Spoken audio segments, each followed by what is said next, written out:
right? So with the Nautilus also taken away, they're playing a Syndra, you know, it ends up making sense. I think it's a pretty easy Jhin ban for G2 at this point. Jhin works really well with Syndra. Yep, I would ban Jhin as well. And you just hate Jhin, but yeah. I think it also makes sense from a strategic point. Okay. There's Reo hả? reasons to ban stuff. As we Reo. see what the first ban is going to be. Reo là một con Still cũng maybe khá đặc looking biệt. towards the top lane, but never mind. It's actually a bit of Ms.Tiên hả? a bit of an Akali Jhin situation. hả? They're trying to protect the Syndra pick, which I just realized, which is why I had that sort of inflection. Hay là Reo đi với Syndra bot? Could be heading towards the bottom lane. Smash It could. has been playing the Victor, but he could Má cái chuỗi also CC nó cũng khá play dài the á. Syndra down there as well. I don't know about the Mình vẫn nghĩ là chắc là cho thằng Showmaker đánh con Syndra vẫn ngon I saw hơn. it was in mid lane about 5 years ago, and I don't remember. Tại vì bây giờ đánh Syndra bot thì sẽ hơi nguy hiểm khi gặp con Nautilus với lại Lucian. Lucian nó dễ né lắm.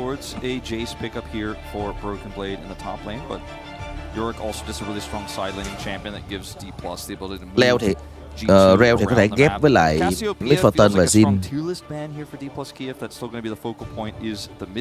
Yep, wouldn't mind something like that, just to try and remove a string from the bow of Caps. And the LeBlanc is another great option, one of the shared champions between both Caps and Showmaker.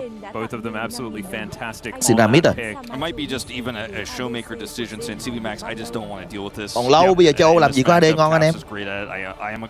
Thằng Calis vừa gia hạn hợp đồng rồi. Tất nhiên là có thể là tụi Isu nó có thể scout được một thằng vô danh nào đó giống như Skillmon với lại Lavrov, nhưng mà tình hình hiện tại châu Âu thì mình đang chưa thấy có một thằng AD nào có tiềm năng sau Calis cả. And it can be really annoying as well if you want to try and play the Nautilus. The miasma is just frustrating to deal with, so getting that one out of the way is a good idea. I think we are going to see the bottom pick here. Oh, okay. Oh dear. Oh, we're not going to hold that flex. Third time's the charm, Wolf. Third time is the charm. I thought we were going to see that, and then we were going to see a potential counter pick for the top side, but instead, just going to hold that Syndra flex here and keep G2 guessing. They did ban the York, so got a little bit Keo nó đâu phải là con cú đâu, Keo nó là con phán quyết. Thật là cái này nó hơi không liên quan, nhưng về mặt cốt truyện con Keo là con rất là lạnh lùng, có phần hơi độc đoán và cứng nhắc. Đây rồi, siêu cầm dây một lần nữa, kèo dây Rumble. Đúng là Syndra bot thật, đúng là Syndra bot. Zoe mid thì Sylas chỉ có từ đái, từ đái ít đến đái nhiều thôi. Sylas không thể thở được đường giữa với cái kèo này. Syndra là kèo Sylas đánh được, nhưng kèo Zoe là kèo cúc. That does mean that Smash is going to be playing the Syndra on the bottom side of the map, and all of a sudden it has become a poke composition with a Rel. There's so much that gets in the way of the Sylas trying to actually get backline access. Nói thời điện nha, cho nên cái bài xoay Syndra này cũng khá ngon. The scatter of the weaks, the trouble bubbles on the ground that can actually be really frustrating to navigate around. Same with the Jarvan, we'll have to navigate through a lot of this too, but I think in some ways, because there's so many different tools, including the Nautilus here for G2, nhưng mà được cái là Sylas của Cap thì có thể tìm cách để gỡ rối pha này, nhưng mà mình thấy chua lắm. Tất nhiên là vẫn còn con Xin Giao lấy bán nguyệt thương giao tranh giai đoạn sau, nhưng mà nhìn chung cái phần lên sẽ là cái phần rất là cực cho Cap game này. Đó mà dấu tên nha. But you also have the Jace and the Shock Blast, which has been a bit of a pain point for you. Hey, 1-1, okay? He's managed to win one of them. Did have, of course, that stinker that was what we were referring to earlier. I just think it's a really hard composition to play for D+. It is incredibly difficult. I'm not saying that it cannot work, and I was fairly a quite large doubter, I would say, of their game one draft compared to what G2 had. The early game went pear-shaped for them, though, and we did end up seeing a very one-sided game. I think what happens here in the second one. No matter what happens in this game, there is always a chance for G2 to come back. I think almost in every single scenario, just because if their hard engage works, cơ hội cuối cùng nếu không thì EWC Esport sẽ có hơn một tuần nghỉ ngơi trước khi chúng ta đến với EWC Split 3. Tất nhiên mình vẫn sẽ đồng hành cùng các bạn ở Split 3 của giải châu Âu năm nay. Giờ thi đấu đẹp hơn rất là nhiều khi mà chúng ta vẫn sử dụng giờ mùa hè. Các trận đấu EWC Split 3 sẽ bắt đầu vào lúc 9 giờ tối. Quá đẹp để chúng ta ăn cơm xong rồi coi siết coi hề. 2 trận BO3 mỗi ngày, chắc là mình làm trung bình 1 trận. That would mean that the only Western team to go through so far would be Carmine Corp. If that does end up happening and G2 become the hope here in this one. And we did expect that G2 would have cầm dịch chuyển ha, không cầm thiêu đốt cho áp lực ha. In this particular match so far, D+ being able to navigate their last draft very effectively. And this one, completely different story. And yes, they outrange. And if they can actually disengage from G2 effectively, then there could be some opportunities. But man, nhưng mà xoay xuống thì nãy nói rồi nha, kèo xin ra dưới kèo khó. Để bị kéo chết á.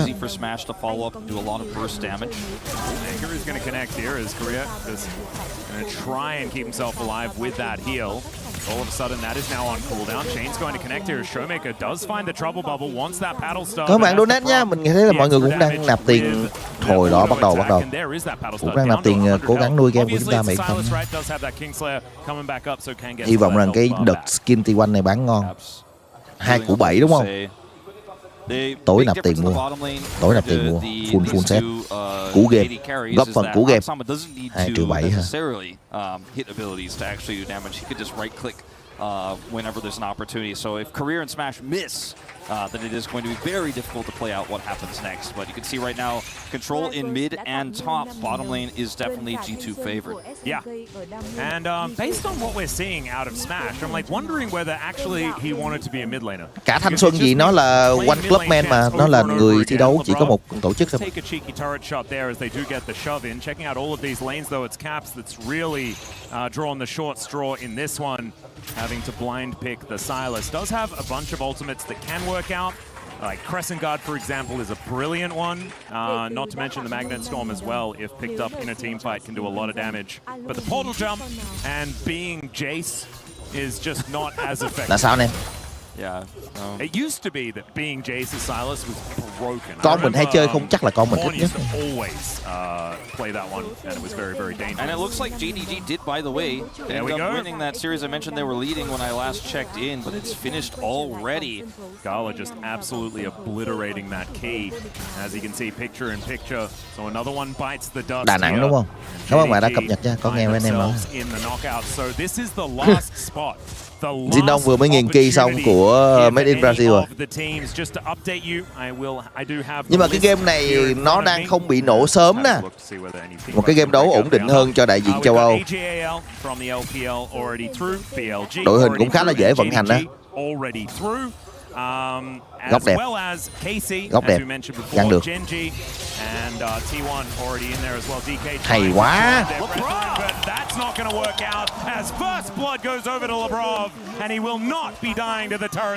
The angle on the dredge line was perfect, and he is able to get that last bit of CC through, as well as the damage required there to take Showmaker out. So a very nice early lead here for G2, and done without Skumon's help. Yeah, beautifully done. Shiyu now moving back towards that top side was a very aggressive teleport. We donate nha. And in they do go. Oh, picks the flash. Somewhat Skumon's help. Yeah, a little bit of Skumon's help. But one of them went one way, the other one picked the flash. Like it's beautiful. It's like let's just take both exits to see. Chưa bán xong nha. Chưa có thông tin cập nhật gì, pha tích vẫn chưa bán được đâu. Vẫn chênh vênh lắm. Difficult as well to gank this lane without a setup like that. They played it really well. Showmaker now down flash, also pivotal, importantly, because Caps gets to keep his. There's going to be a lot of damage from Broken Blade, but he does get booped away. And Shiyu just going to go even in that trade, basically. 10 CS going to be the advantage for the Jace, though. And one thing can be said for Shiyu is that the laning phase has been fine. It's just been overextending and dying over and over again. Kéo trúng chết á. These matchups. Trúng luôn kìa. Once again, Smash forced to flash out of the way, does manage to escape, but let's see where the broken blade Còn is lính, going còn to be lính, so còn lính. lucky, as there is the Có shattering câu trả strike lời. flash out of Korea, picks up the turret, heals himself back up again, and down will go BB. So the answering kill Bot đánh tiếp, bot đánh tiếp rồi, bot đánh tiếp rồi, bot cam. Mấy anh em cam ơi. Người chắc cũng dễ. Smart mất tốc biến.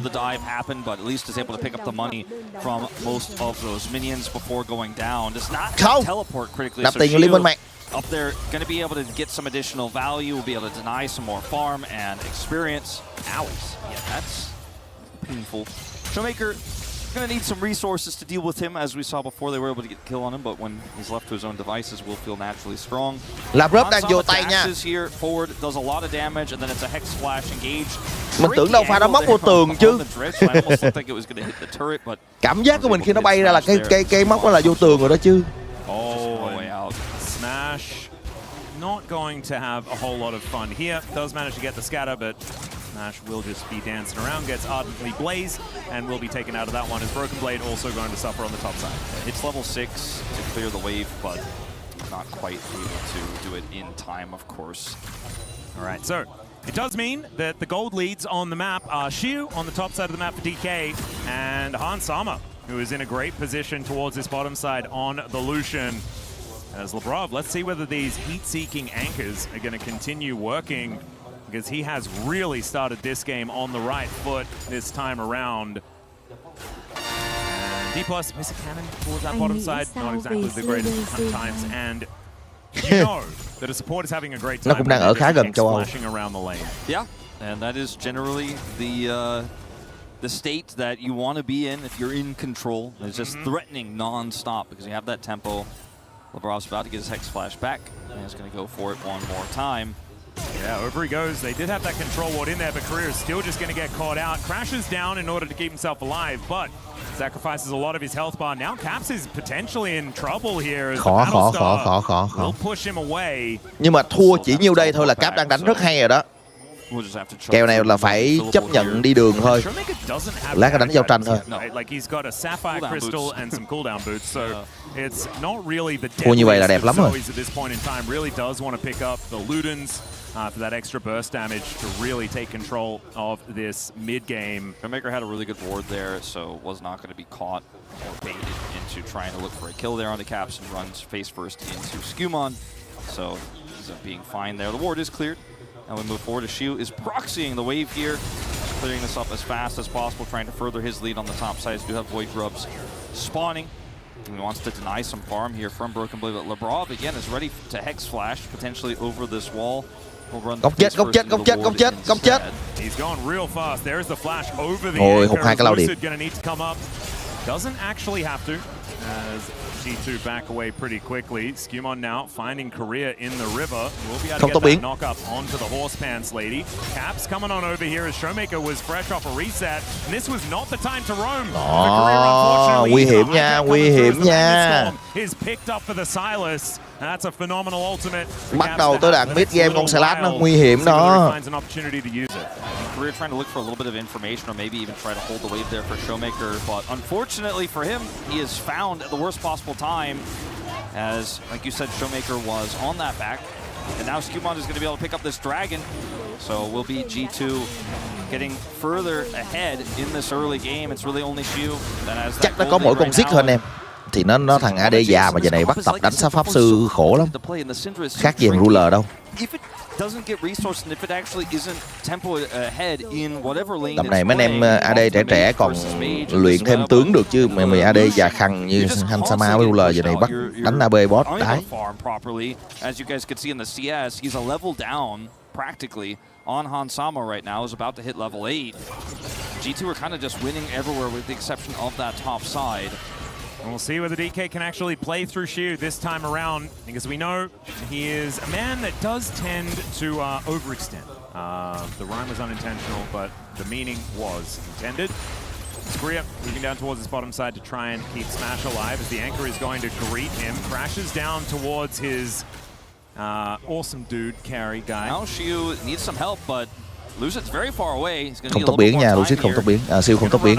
Lucid lên cứu. Steps to the side, Lấy được cái dịch chuyển cũng ngon. Ichu game này đang tươi nha. Game này tươi đó.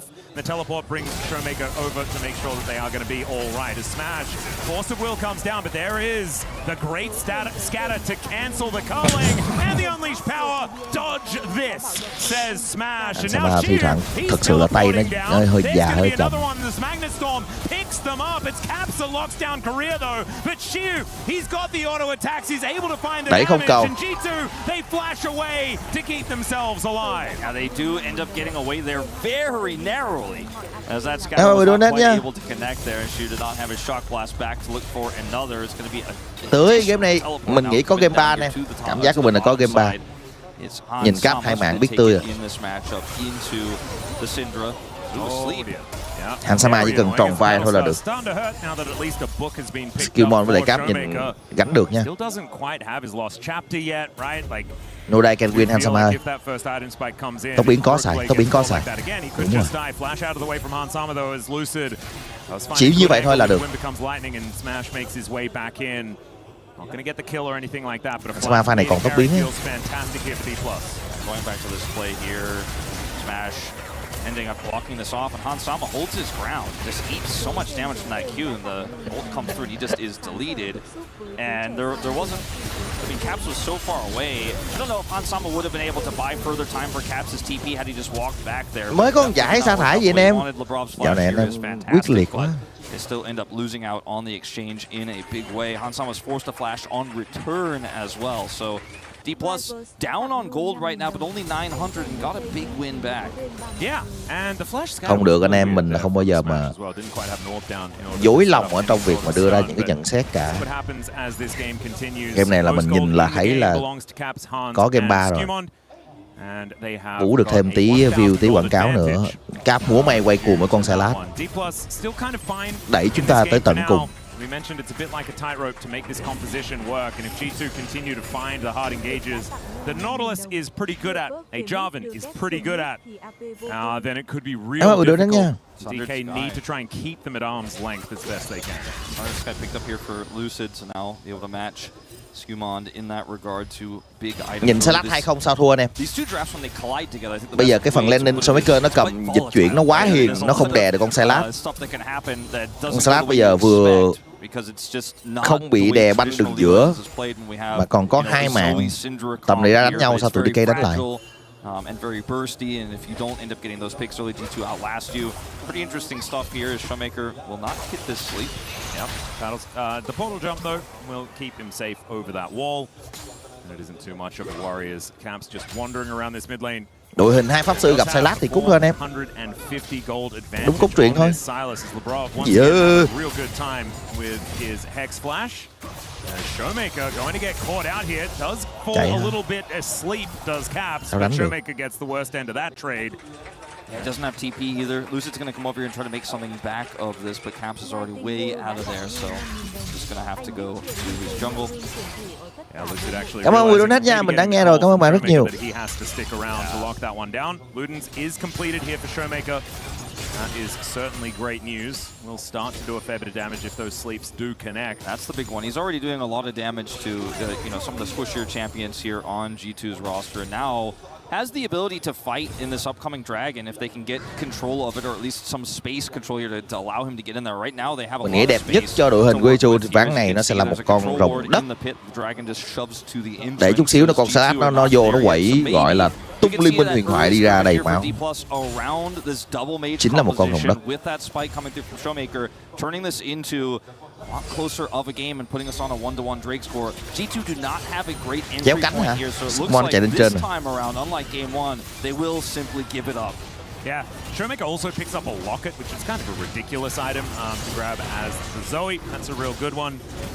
Could be used quite nicely in defense, but Lucid just going to be able to take this one down. They're not going to be able to utilize that locket just yet. The Showmaker is just going to throw it down and wanders towards this bottom lane. Caps looking for an angle. The chains do not land as he still decides to go on top of that. Bubble was gorgeous. He picks up the Unleashed Power and throws it at Smash, but the dash out of the way is gorgeous. Lebrov comes down towards this bottom side of the beach ball. Not going to land onto Caps. And G2 keep their mid laner alive. DK lộ cái top biên. League of Legends looks so weird when you've got the Syndra and the Zoe playing in tandem like that in a side lane as Caps is unable to make that pick work. It was so close. Those chains landed is a completely different story, but he will just have to walk away, back off. And we kind of reset to, again, a fairly normal game state here. One dragon apiece. It is Infernal Soul, which would be insane for either of these compositions, but especially with the burst power in this Syndra Zoe composition, G2 definitely want to make sure they can lock down the rest of those for this game. Yep. Broken Blade stabilized in his lane, went for the Rocket Belt, so a little bit more of a defensive option here in this matchup. Actually used it to stop the back there. Shiu, very briefly, you can see on the minimap. Yeah, also going to go for the steel cap. Tele luôn hả? Tele luôn. Siêu nó còn tốc biến. Speaking of problems here, Showmaker going to move towards that top side. The bubble is not going to quite hết lính rồi. Broken Blade, who does decide that he's probably going to die, and so is going to just get hết lính rồi. Before he does fall down. Korea locks up the kill. Not Chào mừng thành viên mới Aneta nha. But they'll take whatever they can get at this point. Sometimes the difference maker in these types of picks is that he used his Rocket Belt to actually stop a back. So he doesn't have it defensively, can't get away there. And it was a quick rotation up from D+. This gold lead is so small here for G2. They had so much control, but it is becoming very quickly a very even game here as we're going to see Lucid take the Herald on cross map. Giữ lấy cầu sấm bắn thẳng đầu luôn. Away.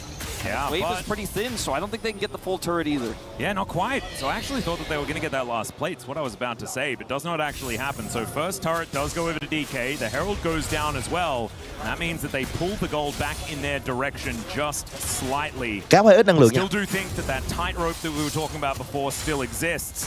And as this game goes on, the team fights just make a whole lot more sense for G2 and will be very, very difficult to pilot for D+. But it is a style of composition that they have made work in the past. And we'll see whether they can do it yet again. That this game is so close is, well, I'm going to maybe have to hold my thought on this because we are going to have a bit of a potential follow-up here on this sleep. Doesn't hit. Yeah, Caps going to lose a lot of health. Cắm hết năng lượng rồi, pha đánh không được, đang cầm nhiều tiền lắm. D+ moving into the river, 2 minutes on the Drake, so we're not fighting over that one. We're just looking for a Rift Scuttler. Great knock up there onto his Demacian brother. Cáp tele, vẫn đợi cáp tele. Tụi chú đánh cái tempo liều ơi liều.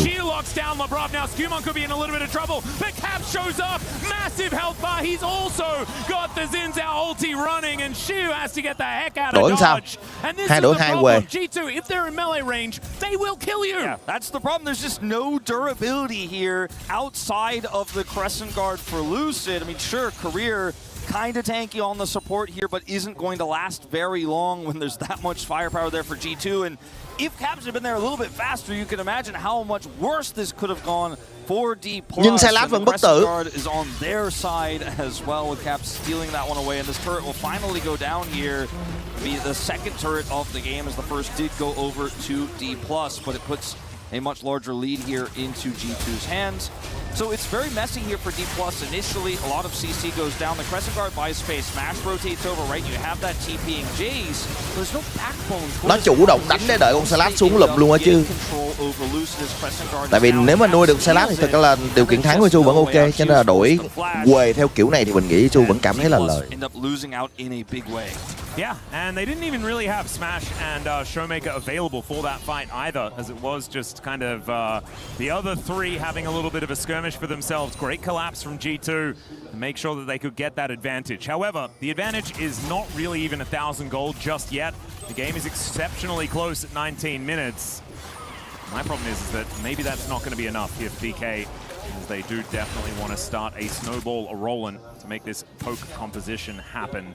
3-0-1 though for Caps on this Sylas, as you can see here as we follow him out of base. It's not quite Faker's 17 kills, but it's a pretty good spot in this one. And, you know, I think that G2's comp scales better here. So many different ways to fight a team fight. You can play through a pick with Hansam on the burst he has. Đội hình của DK là bot. You can play it Zoe, slow.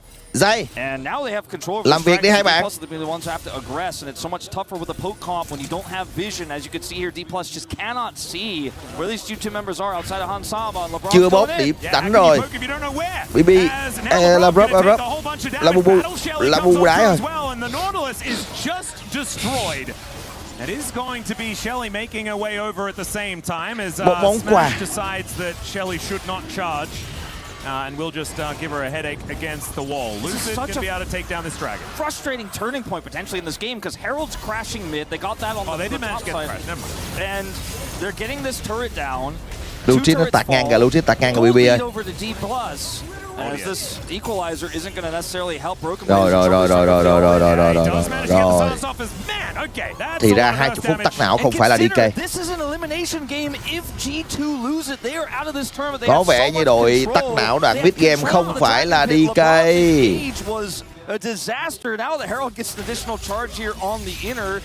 Trong những tình cảnh ngặt nghèo nhất, tất nhiên Lê Chu sẽ nhìn về phía đường giữa rồi. Em hỏi có thể gánh được game này hay không? Là Bubu đừng chết nữa. No.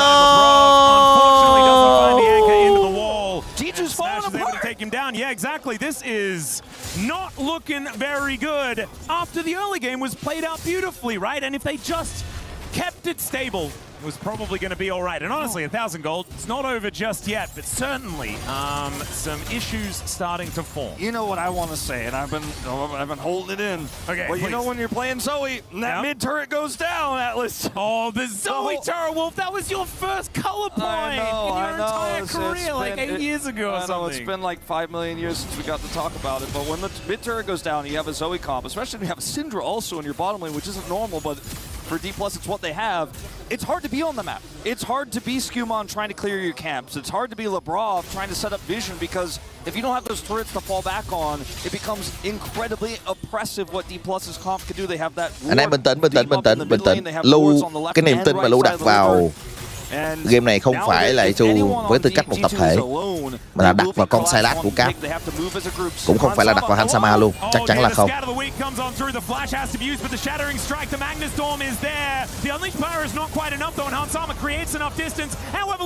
Cap tới.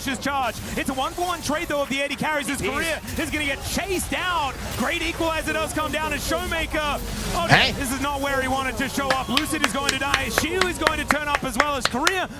Way back in, the anchor is there from Lebrov. Hey! And immediately, G2 are back on the board. I say that, they're getting a little sleepy as Skewmon makes his way over, and Shiu is allowed to live for now. A lot of push and pull in this game. It's 22.5 minutes The pendulum swings, Wolf. Exactly, and G2, I don't think, can take this Baron right now. They have too many members need to back. They don't have TP to rejoin, so it's not going to be a Baron on the play, but it will be gold lead back in G2's hands. I said Hans was alone, but he wasn't alone. He was just isolated. D+ thought they found that target. Smash is zooming here, but I don't think he'll be able to do anything on his own. But he was able to buy enough space. The rest of the team shows up. The TPs come through, and D+, or rather G2, are able to fight this one out. So it's Caps who comes in here and makes the huge difference as he shows up on this Sylas. And they're able to get over here, set up the Crescent Guard. Lucid is alone, trying to come back over and is pushed back. And then Jace just can't get it done. There wasn't enough burst damage in the initial salvo for D+, and that's where the problems can start. If you don't get the initial pick, then they have more consistent damage than you on the G2 side. Exactly, and what you really don't want is for them to be able to engage at all. It's not really about a team fight that you want to look for. It's about softening them up. Nhưng mà lúc đó thì thằng Hansama nó còn nhiều tài nguyên để lui quá, nó còn cả truy cùng diệt tận, nó còn tốc biến. I think G2 should win almost 10 out of 10 times. Sau đó là bắt lẻ mà. And so it's going to take some pretty creative team fights. Rồi, Cap có thêm cái giáp tay Seeker. Sắp sửa xong đồng hồ luôn rồi. And these orbs being thrown around effectively here by D+. G2 now moving. Cap Sylas là ông cường của Joe mà anh em. Bao nhiêu năm rồi. Giữa chân tường toàn là Cap Sylas thôi.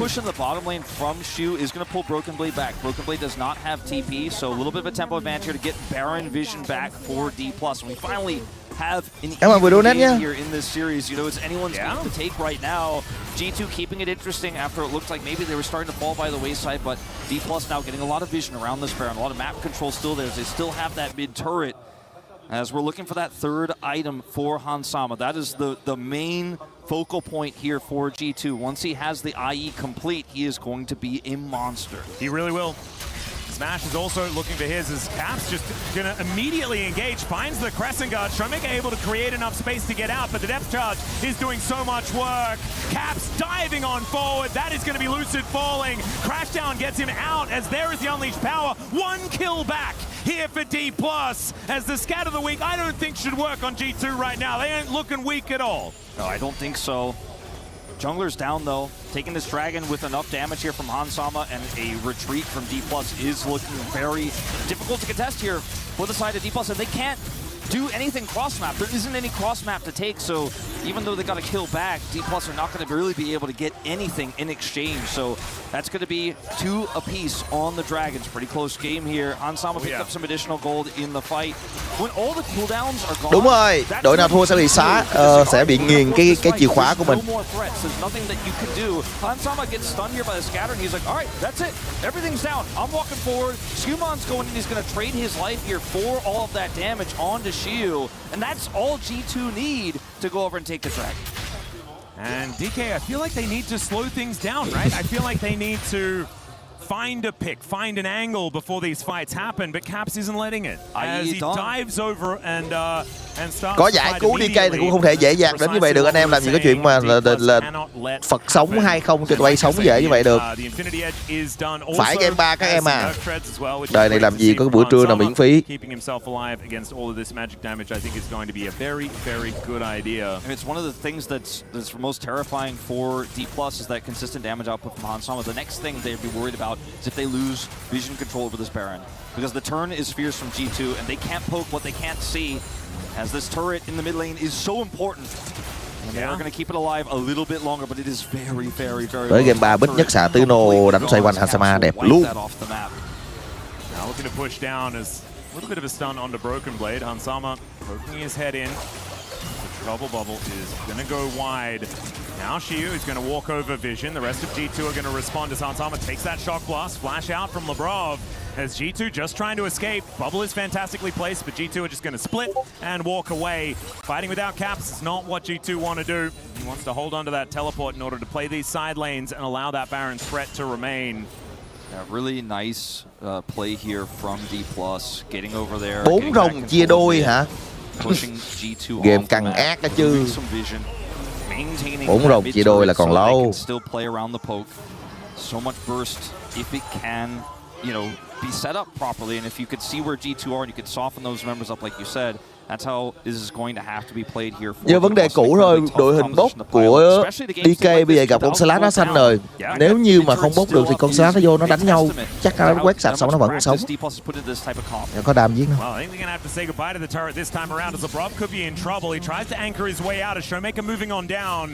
DK not going to be able to lock down the Nautilus. They will have to back away into this fog of war one more time. These control wards are going to fall as well around this Baron.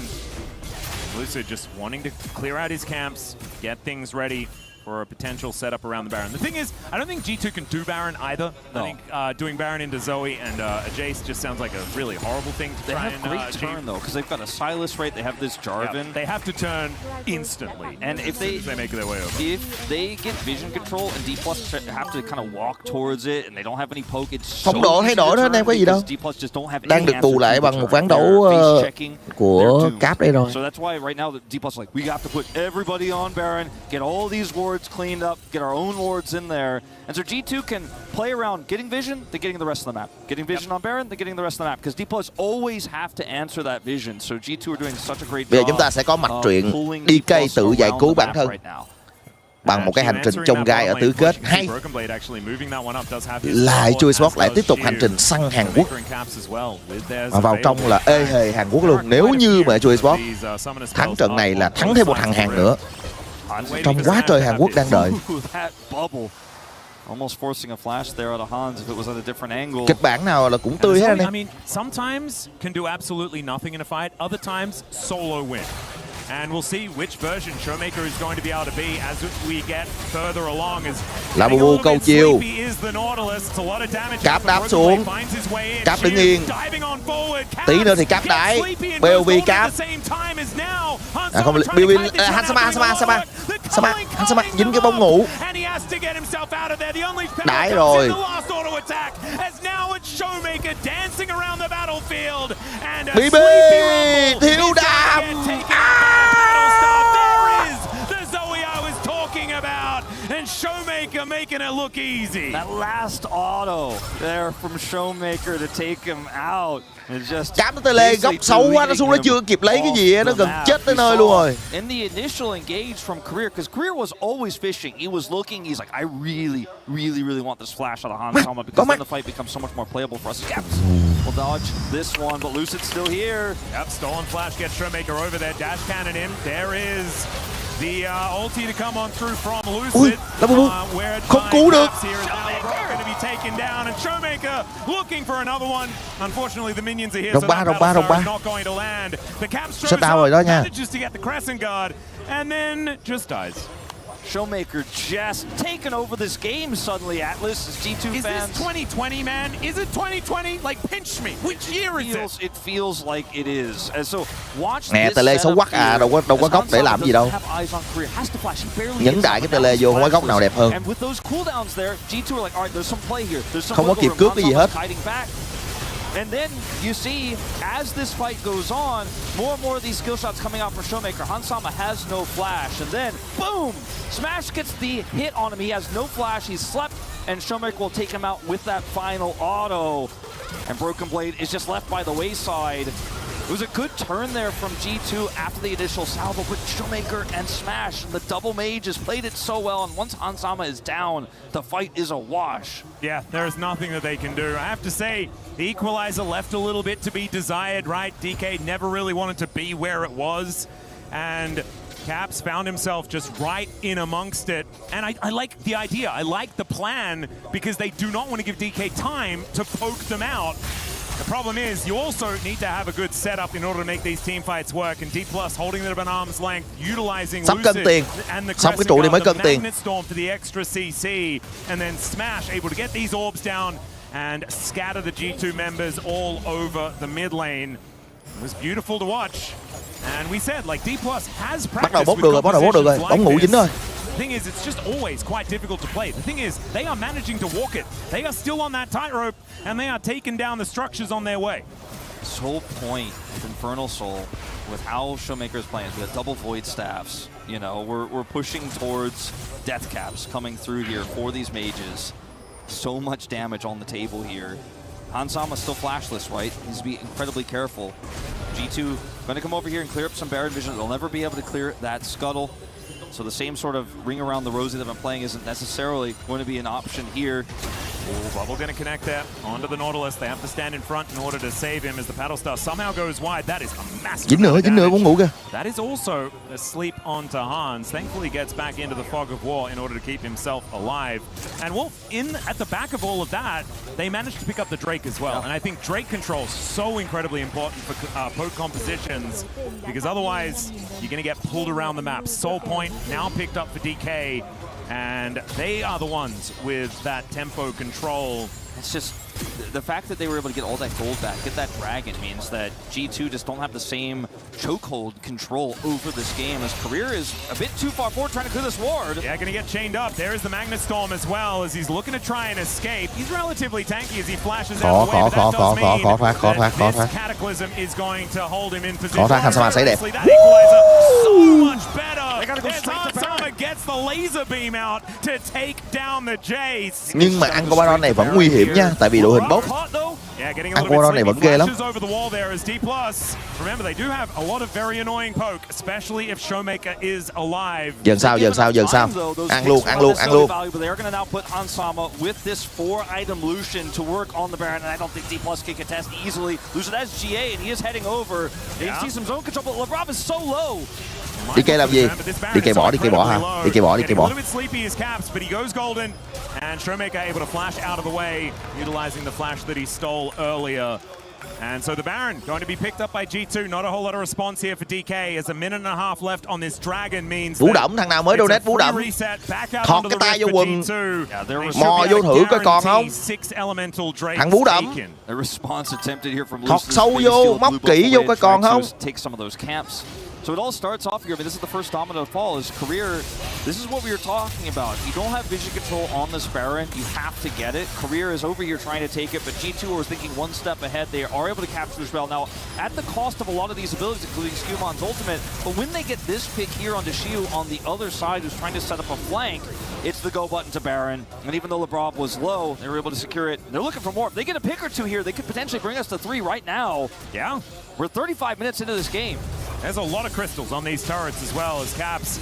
We're going to get this mid lane pushed in. They're clearing out the jungle of D+ as well. Nói với game còn ngày nguyên anh em. Had the gold lead, but it had been really shrunk. Đủ đầy, right? săn Now chắc. it's starting to extend one more time. Skirmishes though takes about Bây giờ một cái bóng ngủ, một cái nghịch sao là cũng đi nửa cây hơn. Ngay cả thằng Skirmishes nãy giờ dính cái bóng ngủ cũng đá quần.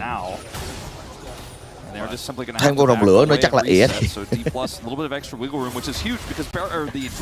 Thêm con rồng lửa nữa thì nhìn một phút là ỉa thì.